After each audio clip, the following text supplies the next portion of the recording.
अब सत्ता के न्यूज मित्रों को एक और अपडेट दे दें जिसमें न्यायपालिका और उससे जुड़े फैसलों की समीक्षा को लेकर बहस है। बड़ी बात यह है कि खुद सुप्रीम कोर्ट की महिला जज जस्टिस बी.वी. नागरत्ना ने मुद्दा उठाया है। एक अंतर्राष्ट्रीय सम्मेलन में उन्होंने सर्वोच्च अदालत में जजों के बदलने के साथ आदेश पलटने की परंपरा पर चिंता जताई।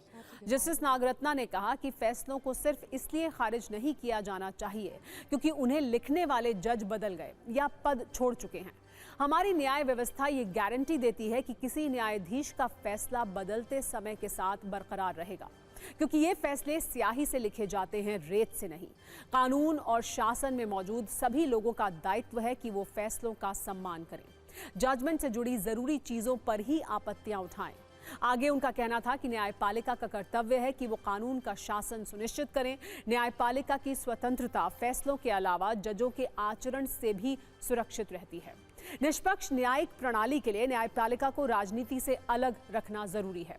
वर्तमान में जस्टिस नागरत्ना सुप्रीम कोर्ट में एकमात्र महिला जज हैं जिन्होंने बेंच के जज बदलने के बाद फैसलों में बदलाव पर आपत्ति जताई। सुप्रीम कोर्ट कई बार अपने ही फैसलों को पलट चुका है।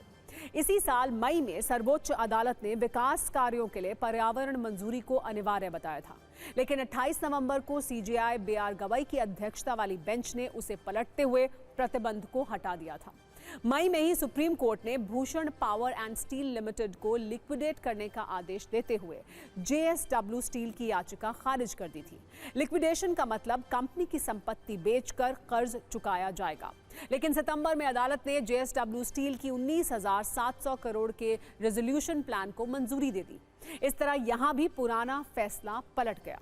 26 नवंबर को सुप्रीम कोर्ट ने खुद इस बात पर चिंता जताई थी कि सर्वोच्च अदालत में ऐसे मामले बढ़ रहे हैं जहां पिछली बेंच के फैसलों को बाद की बेंच या स्पेशल बेंच द्वारा पलट दिया जा रहा है। कोर्ट ने कहा था कि फैसलों की अंतिम स्वीकृति से न केवल अंतहीन मुकदमेबाजी रुकती है, बल्कि न्यायपालिका में जनता का विश्वास भी बना रहता है।